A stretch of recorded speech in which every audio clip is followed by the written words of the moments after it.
Joãozinho, tem uma pergunta aqui, está dizendo assim: Padre Fábio, síndrome do pânico é a doença do momento, medo de ter medo. Hoje há tratamentos diversos para curar alguém que tem esta síndrome, como terapias, medicações. Então pergunto ao senhor, além do tratamento, através de médicos, o que podemos sugerir do ponto de vista espiritual para alguém que tem esse problema? Então, a síndrome do pânico é estudada, reestudada por psicólogos, psiquiatras. Normalmente, aquilo que você falou e que ela disse aqui, é uma mulher... Medo de ter medo. É Nathalie, eu acho. Nathalie. Tem que haver auxílio terapêutico, principalmente medicamentoso, para sair do fosso. Porque a síndrome do pânico é realmente o medo de ter medo. No som... seria microfonia, quer dizer, o som é realimentado no microfone. Você já teve, não já? Um pouquinho de síndrome do pânico? pânico? Todo estresse é acompanhado de um pouco de síndrome do pânico. Né? Você tinha medo de morrer, né? Eu tenho, mas não é só o medo de morrer, ela disse muito bem, é o medo de ter medo. Né? Entendi. É uma fobia retroalimentada por ela mesma. Eu já tive medo de pessoas. E complicado, você vai se apresentar não, num verdade. palco cheio de gente. E não foram poucas as vezes que eu ficava trancado dentro do banheiro, no camarim, assim, assustado, não querendo sair. Mas tudo, graças a Deus, eu controlei e não foi adiante, né? Mas eu tinha medo das pessoas mesmo. Mas, de fato, a coisa mais certa é se abrir com alguém. Porque, normalmente, o pânico, ele te ataca sozinho. Quando você fica... se sente desprotegido, não tem ninguém... Ninguém está te dando colo. Né? Padre, o senhor está falando de uma coisa aí, está me ocorrendo o seguinte: o seu histórico como padre, como teólogo, é muito interessante, porque você já transitou e transita muito bem dentro do universo da renovação carismática, dentro dessa igreja mais pentecostal, né? Desta faceta bonita, essa espiritualidade renovada, mas ao mesmo tempo você é o homem da teologia, é um homem que estudou Gutierrez, né? Teologia da libertação. Teologia da libertação. Você fez um equilíbrio muito interessante, porque é uma linha muito tênue, né? Entre esse equilíbrio, entre a manifestação carismática e o pé no chão da teologia da libertação. Qual que você acha que hoje é o grande mistério e o grande segredo que a gente precisa viver e experimentar para que a gente não faça dessas doenças apenas... ou pensar, cair nessa ingenuidade de que essas enfermidades poderão ser curadas do ponto de vista espiritual, mas ao mesmo tempo sem perder a fé em Deus. Que às vezes isso é um ponto difícil de chegar. Eu tenho fé que Deus me cura, mas eu também busco a medicina. Sabe que eu tenho aquele disco, que foi um dos meus discos que mais venderam até hoje, Canções de Cura e Libertação. Há, com certeza, um forte componente terapêutico na fé. Aliás, a medicina está descobrindo isso. Como nós dizíamos no bloco anterior, essa entrega, no momento que eu me entrego e eu me sinto acolhido por Deus, eu não estou mais sozinho. Então, não há síndrome do pânico se eu sei que eu estou com Deus, não é? Agora, em alguns momentos, essa presença tem que ser muito concretizada, sacramentalmente, né? Mas também por meio do sacramento de uma pessoa. Né? Então, aqui já começa a sair do espiritualismo. De eu resolver tudo no meu cantinho com Deus. Não. E às vezes muita gente chega ao fundo do poço por causa disso, né? Essa recusa do tratamento, né? E aí que a religião se torna um analgésico, né? Eu estou com dor de cabeça. Que não resolve o problema, né? Não resolve o problema. A religião não é analgésico, não é ópio. Padre, eu me recordo de fazer pregações altamente marcadas pela imbecilidade no início do meu trabalho, quando eu achava que antidepressivo era coisa do diabo, que uma pessoa que estava em Deus jamais teria necessidade de tomar um antidepressivo. Isso é uma conversa fiada. Porque depois é que eu fui ver que a depressão pode ser muitas vezes fruto de uma desordem química, que não passa pela minha decisão, que não passa pela minha vontade, não passa pela minha espiritualidade. Agora é claro que sem a mística, sem a entrega, sem a espiritualidade, é possível que nem mesmo a química resolva. Né? Justamente. É possível que nem mesmo a química resolva. É o que muitos médicos mostram, né? Que às vezes você tem um paciente que é um milagre, justamente por causa do tanto que ele sobrevive, por causa da fé que tem. Fábio, eu fiz uma música em Serra Talhada, no interior de Pernambuco, Terra do Lampião. Em cima do palco me veio essa inspiração, comecei a cantar com aquele povo. E tá nesse novo disco, é um shot. Tá chamando... Lá em Fortaleza eles deram o nome. Aliás, Shot vamos do Cristão. Vamos mostrar a cara do CD, padre? Chama Shot do Isso Cristão. aqui pra gente. E diz exatamente o que você está falando. Diz assim, de uma maneira bem humorada: um pé na terra e o outro não. E passo a passo vai a vida do cristão. Um pé na terra, um pé na terra o e o outro outro não. E passo a passo vai a vida do cristão. Bonita a poesia. Isso está inspirado, sabe Muita em quem? rima. Essa ideia? Num poema, numa pregação de Dom Pedro Casaldáliga. Porque uma vez ele falou, e eu jamais esqueci isso, ele disse uma frase assim: o Pai é nosso, mas o pão também é nosso. Que lindo, né? Então eu fico lembrando do Padre Léo, nosso amigo, nosso irmãozão, né?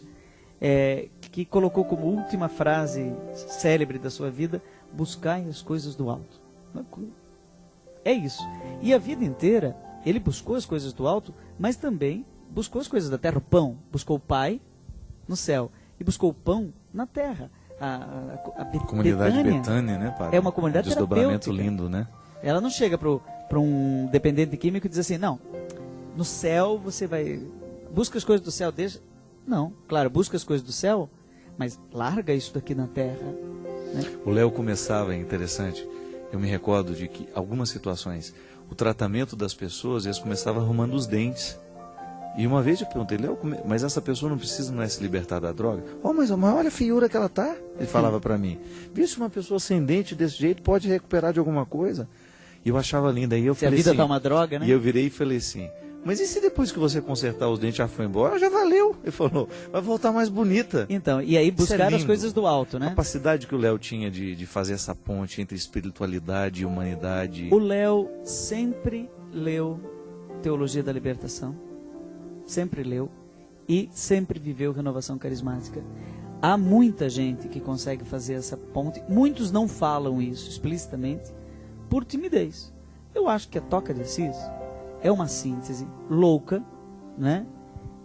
Vamos dizer assim, irreverente. É uma Como síntese, tudo que é de Deus mesmo, né? Irreverente, livre, de uma liberdade interior que às vezes eu não compreendo, né?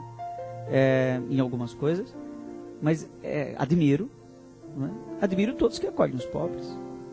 E não há ninguém que, mesmo não aceitando a renovação carismática, não admire um jovenzinho que sai no meio da noite e, sem medo da violência, vai embaixo de uma ponte. Não tem ateu, né, padre, que não possa admirar uma atitude dessa. Aquilo ali é ecumênico. É engraçado, existem algumas formas religiosas tão elaboradas que não há ateu que possa contestá-las. O amor é isso. É uma forma tão elaborada de religião, né? É um desdobramento tão lindo, e desdobramento e ao mesmo tempo origem, né? De toda a religião. Porque quando eu encontro, e aliás é uma coisa que eu tenho conquistado em pouco tempo da minha vida. Confesso para você que eu sou padre há 7 anos, mas esta sensibilidade social ela é muito recente na minha vida. Talvez por ter sido pobre muito tempo e ter passado por muita restrição, no momento em que eu tive alguma coisa, eu quis ter para mim. E hoje não. Hoje, graças a Deus, eu tenho sentido em mim uma natural disposição de ir ao encontro de quem não tem. E trabalhar nessas causas, para mim, tem sido muito realizador. Muito mais realizador do que tudo que eu já fiz na minha vida, do ponto de vista espiritual. Porque quando você vê uma comunidade lá no interior da Paraíba, sendo assistida do ponto de vista financeiro por um trabalho que você realiza, isso é muito lindo, padre. Você descobrir que o Deus que me inspira a falar bonito, digamos assim, porque a teologia é uma palavra muito bela, a teologia é uma palavra extremamente sedutora, mas esta sedução, essa beleza, passa também pela beleza da atitude. São atitudes estéticas, né? São atitudes que estão tocadas pela bondade. E aquela associação aristotélica bonita do bem e do belo, né? Dizia Platão que o bom refugiou-se no belo. Mas uma vez eu estava no Peru, pesquisando no Instituto Bartolomeu de las Casas, a obra inédita do Gustavo Gutiérrez, pai da Teologia da Libertação. E eu perguntei para ele, até pouco tempo eu tinha isso gravado ainda, eu perguntei para ele: Padre Gustavo, o que o senhor acha da renovação carismática católica? Perguntei para o pai da Teologia da Libertação o que ele acha da renovação carismática católica. O que fizeram, né, com o filho dele. E ele disse assim: acho muito bonito, gosto das canções, da alegria do povo e como reúnem os pobres. só precisa tomar o cuidado de não favorecer a evasão da história. Se tiver esse cuidado, ela está salva. E eu achei isso de um bom senso teológico tremendo, porque não negou, como muito pseudo-teólogo faz, né? Nega o diferente. Quem crê, quem pensa, quem reza diferente, quem levanta a mão diferente, já não reza igual a mim, então não serve, né? Não usa o mesmo anel da cor que eu uso, então não serve.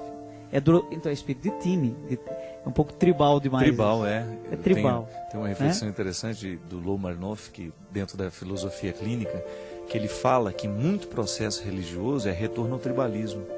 Quando as tribos reconheciam a minha é mais bonita do que a sua, e porque eu acho que a minha é mais bonita que a sua, eu vou matar. Eu vou eliminar a sua para que a minha seja sempre Nas a mais cidades bonita. tem isso, Fábio. Cidades que são verdadeiras tribos inimigas, né? Toda a região tem. Petrolina e Juazeiro, né? Eu não vou dizer que... Eu tenho coragem de dizer. Às vezes você não pode elogiar em Petrolina as coisas de Juazeiro. Se você fizer é difícil o pessoal passar da ponte para ir no show do outro lado. A ponte do ciúme, né? Que o Caetano Veloso fez aquela música linda, né? Lá a coisa já é pública, né? Mas em muito lugar tem. Claro, as pessoas que vivem lá, acaba que isso vira uma piada, uma brincadeira, né? Mas é uma realidade muito concreta, né? Sabe que e o que eu acho bonito, que o verdadeiro cristão que mora em Petrolina e Juazeiro, qual que é o grande testemunho que tem que dar nesse momento? Não existe mais. Você já imaginou se todos os cristãos que vivem em Petrolina e Juazeiro vivessem o desafio de converterem o coração para essa rivalidade deixar de existir? Olha que coisa bonita. Enquanto que testemunho nós podemos dar aí nesse campo do Enquanto país. a igreja se diz sacramento de comunhão, né? Sacramento de comunhão, que é sinônimo de salvação. Hein? Comunhão e salvação são sinônimos na teologia. Então, quer dizer, ou nós vivemos a comunhão e estamos no caminho da salvação, ou nós vivemos a divisão e estamos no caminho do inferno, da divisão, né? Atualizando a perdição aqui, né? Perdição. Então, você não acha que é uma perdição esse tribalismo, teologia da libertação e renovação carismática? Horroroso. Ou, sabe, que tem também dentro da própria renovação comunidades de vida, né? Que uma promove um evento, a outra não vai, ou até diz assim, não vá no show do Padre Fábio porque ele não é do nosso time. Uma vez não vá no do Padre Joãozinho porque vez me proibiram, padre, de fazer uma pregação no lugar porque eu não tinha feito a escola Paulo Apóstolo. Mesmo sendo formado em teologia, tendo mestrado em teologia, eu não pude fazer. Então são certas coisas tribais que a gente tem que tomar um pouquinho de cuidado para não regredir, né?